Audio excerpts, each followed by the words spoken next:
we'll be speaking about the power of mercy. And joining us in a studio this morning to speak about this is Regina Boisabi, the Vice Chair of the Power of Mercy Advisory Committee, also known as POMAC.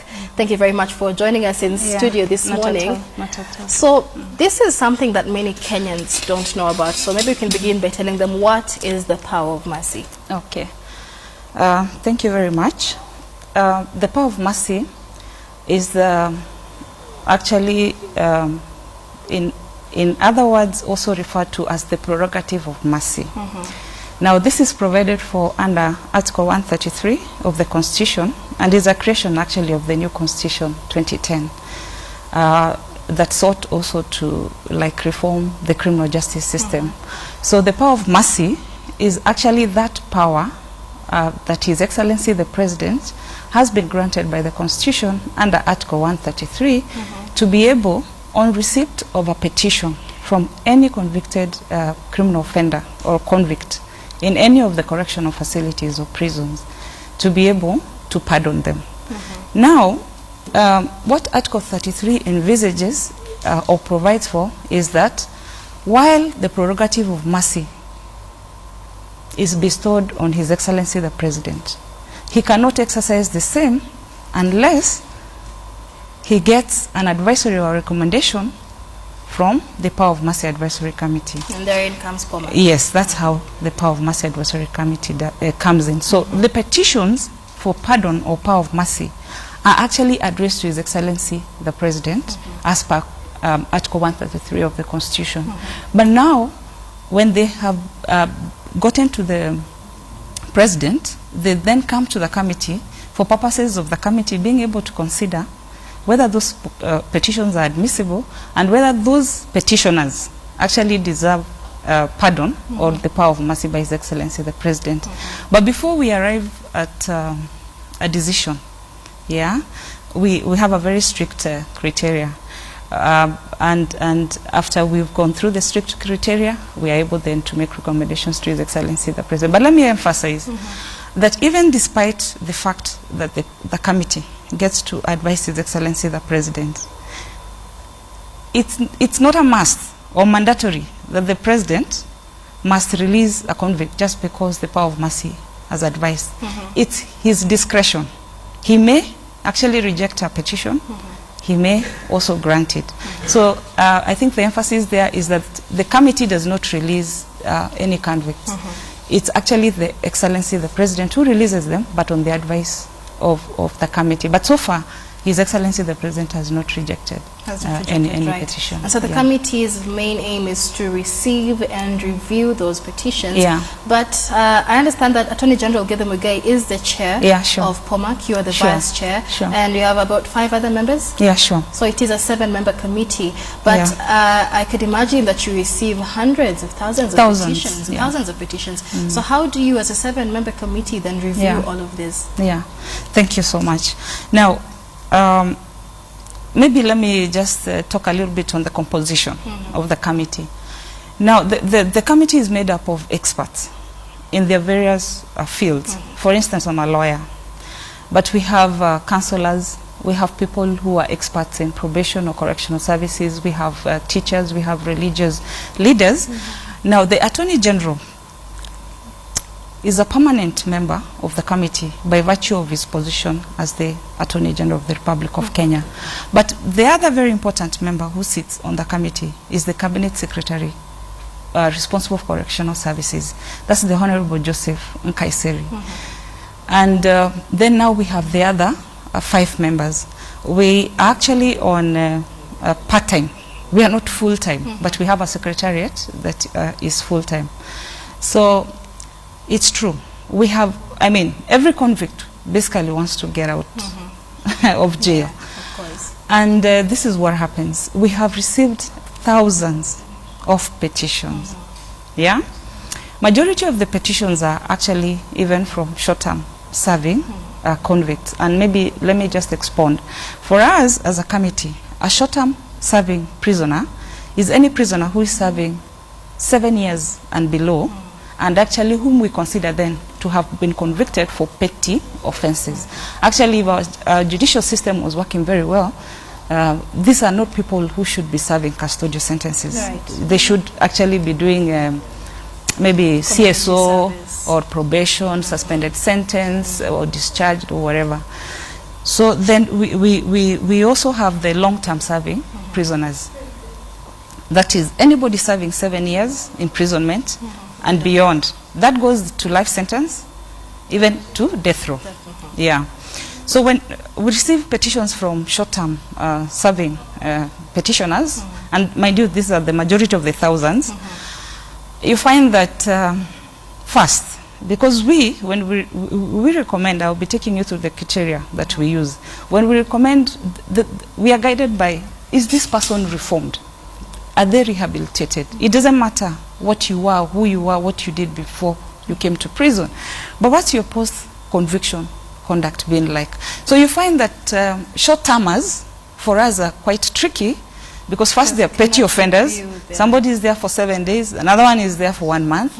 We actually talk to them, we'll go through their petitions, but by the time we even recommend to the president, they have served their term. Well, that brings us to my next question, actually, just really briefly. How long can the whole process take? Yeah, thank you so much. Now, long-term serving petitioners, that's our really our main category. To be very honest, it's a very long process since we receive the petition, because this is what happens. The legal framework is such that we must interview the convict, amongst other things. We must receive reports from the relevant state departments or offices, like the welfare, the rehabilitation, the prison report, the probation report, and many others. And we must visit the victims, especially if it's a felony. A felony is, and you know, this category now are basically felonies. It's murder, robbery with violence, rape, incest, defilement, all those kind of serious, you know, offenses, treason, whichever offense you can imagine. So the law requires that if it's a felony, and after we've gone through the petition and we have interviewed the convict, we must look for the victim. And the reason we must talk to the victim is first to also generally just have a rough idea. What are they feeling? This petitioner has applied for pardon.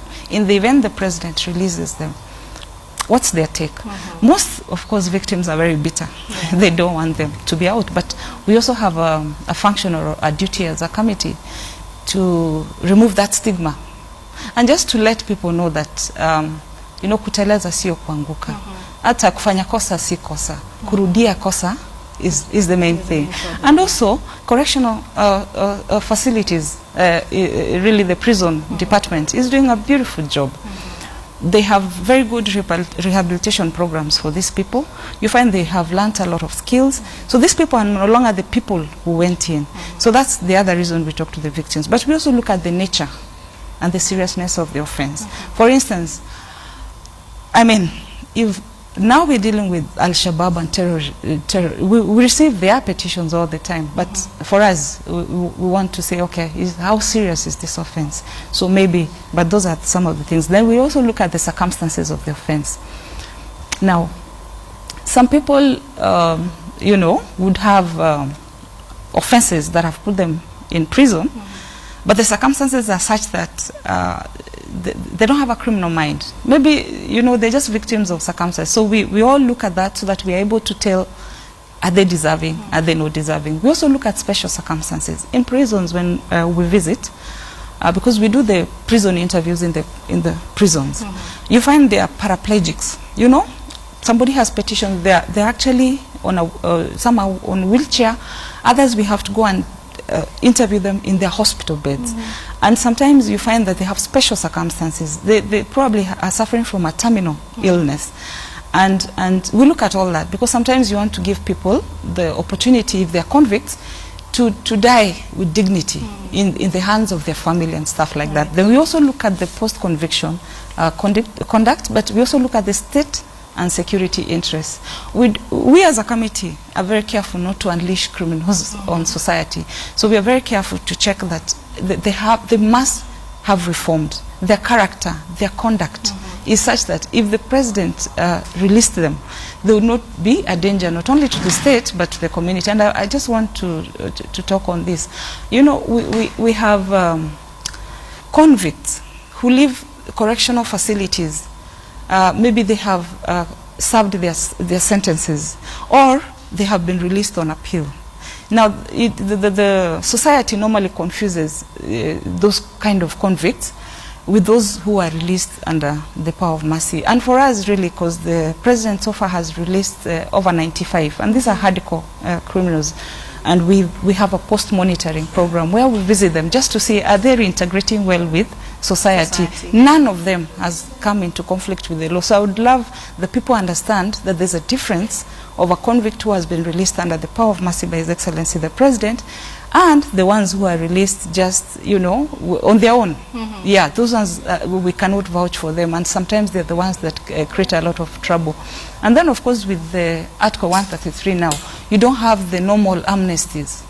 I'm sure you know, you now don't have people being released, so many at whatever, because the legal framework is such that before a convict comes out, at least you have to ensure that then they're not going to go back again into crime or to be a danger into society. So to answer your question, it could take from 1 month to 6 months, depending on individual petitions. So some are the very same things also that the convicts themselves need to consider while sending that petition. Yeah, and you're very right, because actually the Act provides for pardon officers.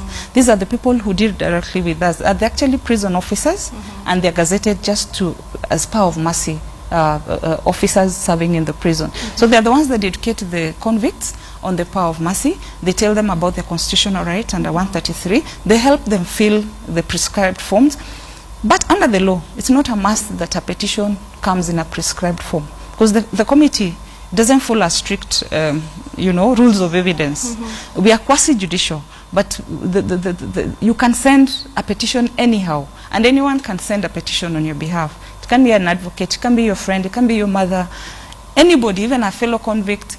And even if we received a piece of paper and addressed to His Excellency, as long as it's saying, I'm convicted so-and-so, I'm in this prison, kindly, I feel I deserve, for us, we consider it as a petition. Okay. Yeah. All right, so we're talking about the Power of Mercy. With us in studio today is Regina Boisabi, the chair of the Power of Mercy Advisory Committee, which is a constitutional committee there. Do interact with us on Twitter. Our handle is @KTN News. Hashtag Weekend Express, also hashtag Pardon Mr. President. Do interact with us. Send us your comments, your questions, and we also have the numbers on your screens. You can call in and ask questions with regard to the Power of Mercy, the conversation that we are having today. Now, let's look at the Constitution, Mercy, that Article 133 of the Power of Mercy. So, the advisory committee itself, when did you come into power? Thank you very much. Like I said earlier, we are a creation of the Constitution of Kenya 2010. So we were sworn into office towards the end of 2011, to be specific, in November. And what the Constitution says is that we had to wait for the new president to come in before we could then, you know, start our work.